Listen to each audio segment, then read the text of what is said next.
नमस्कार दोस्तों, मेरा नाम आचार्य ध्यान आमीन है। मेरे प्यारे साधकों, मैं तुमसे कुछ बातें कहना चाहता हूँ, इन बातों को समझो तो साधना में बहुत जल्दी गति करोगे, जल्दी अपने भीतर बैठे परम शून्य को, उस परमात्मा को तुम जान पाओगे। हम सब लोग आंख मीच के साधना करने के लिए निकल पड़ते हैं। साधना की शुरुआत हमारी कैसे होती है? पहले तो लोग किताबें पढ़ लेते थे, थोड़ा समय थोड़ा अच्छा और एडवांस हुआ, फिर लोग प्रवचन सुनते थे और साधना में कूद पड़ते थे। पहले किताबें पढ़ते थे, पहले देखते थे कि इस गुरु की किताब कितनी ज्यादा बिक रही है, तो वही किताब लेके पढ़ लेते थे और साधना की यात्रा पे चल पड़ते थे। माँ बाप किसी गुरु को मानते हैं, पीछे पीछे बच्चे भी चल पड़ते थे, लेके ही जाते थे। बहुत सारे संगठन हैं, वहां वहां दादाजी गए हैं, पापा जी गए हैं, बच्चे गए हैं, उनके भी बच्चे गए हैं। कभी ये सोचा ही नहीं कि गति हुई किसी की। दादा की भी गति नहीं हुई, नाना की भी गति नहीं हुई, चाचाओं की गति नहीं हुई, माँ बाप की गति नहीं, मगर चल पड़े। क्यों? उनके गुरु थे, हमारे भी गुरु हो गए। न गुरु को चिंता, न तुमको चिंता। ऐसे तो हम साधना करने चल पड़ते हैं। अब साधना करने के लिए कैसे चलते हैं? अब YouTube पे बहुत सारे लोगों की वीडियो है, हम वीडियो देखते हैं। किसी ने कह दिया कि ये हो जाएगा, चलो चलो करो। किसी ने कहा ये प्रयोग करो, चलो ठीक है करो। किसी ने कहा मंत्र शक्ति का ये प्रयोग करो, करो करो। YouTube पे तो सब कुछ फ्री है, करो। और क्या हुआ? तुम्हें लगा कि YouTube पे वीडियो देख के 1-2 महीने साधना करेंगे, कुछ ना कुछ तो मिल ही जाएगा। 1-2 महीने में कुछ भी नहीं मिला, चलो कोई बात नहीं, और सर्च कर लेते हैं, कोई और विधि पकड़ लो, कोई और गुरु को पकड़ लो। YouTube पे तो शायद इस पृथ्वी पर इतने गुरु ना हो जितने YouTube पे गुरु हैं। चलो पकड़ लो किसी का भी हाथ, ईजी है बिल्कुल। तुम्हें ये नहीं लगा कि 2 महीने जो तुम्हारे बर्बाद हो गए हैं, वो जीवन में अब दोबारा कभी नहीं आएंगे। 2 महीने मौत के और करीब पहुंच गए, अब वो जीवन में तो वापस नहीं आएंगे। बिना सोचे समझे साधना करना चालू कर दो। इस धरती पर जब आप जीते हैं तो आप हर चीज के लिए सोचते और समझते हैं, सिर्फ साधना के मार्ग को छोड़कर। किसी ने कहा ब्रह्मचर्य का पालन करो, चाहे उसने खुद करे ही ना हो कभी।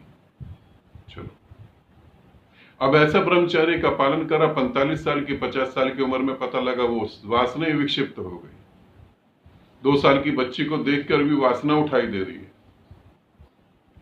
और तो और पुरुष को देख के वासना उठ रही है, जीवन ही बर्बाद हो गया। नहीं, ऐसे बिल्कुल नहीं करो। मेरी बात को समझो, मेरी बात को समझो। तुम किसी भी गुरु के साथ जुड़ के साधना करो, उससे मेरे को कोई लेना देना नहीं है, मगर मेरी बात को समझने की कोशिश करना। हमारे पास 5 इंद्रियां हैं, उन 5 इंद्रियों से जुड़ी हुई 5 वासनाएं हैं। उन 5 वासनाओं में से कोई एक वासना एक साधक, एक व्यक्ति के अंदर सक्रिय होती है। फॉर एग्जाम्पल, कोई भयभीत हो जाता है, उसके सामने कोई आदमी जोर के चिल्ला के बोले, उसका बाथरूम निकल सकता है, उसका नाभि डिस्टर्ब हो जाती है, वो इतना घबरा जाता है। अब ये भयभीत व्यक्ति वैसे समझदार है, इंटेलिजेंट है, अच्छा पढ़ा लिखा है, पैसा कैसे कमाना वो भी जानता, परिवार कैसे पालना वो भी जानता, सब, मगर भयभीत है। और भय का रूट, भय का जड़ कहां है? भय का जड़ है मौत में, मैं मर ना जाऊं कहीं। अब ये व्यक्ति साधना करने चल पड़ा, इसे अपनी बीमारी तो पता ही नहीं कि उन 5 बीमारियों में से एक बीमारी है भय। अगर ये साधक, अगर ये व्यक्ति को ये पता लगे कि मुझे भय मुक्त होना है, बात खत्म हो गई, बात खत्म। अब किसी व्यक्ति के अंदर काम भाव बहुत है, अब वो तीसरी आंख पे मेहनत कर रहा है, चौथी आंख पे मेहनत कर रहा है, 10वें द्वार में जा रहा है, 20वें द्वार में जा रहा है, पता नहीं कौन कौन से द्वार में जा रहा है। प्रॉब्लम कहां पर है? काम भाव में। प्रॉब्लम है काम भाव में। ऐसे ही जो ऋषि मुनि काम भाव से परेशान थे, वो साधना करते चले गए, उनके आगे अप्सरा आई, उनकी साधना खत्म हो गई। अब जिसके अंदर काम भाव ही नहीं हो, वो उससे पीड़ित ही ना हो, तो कितनी अप्सराएं आ जाए कोई फर्क नहीं पड़ता, फिर कोई फर्क नहीं पड़ता।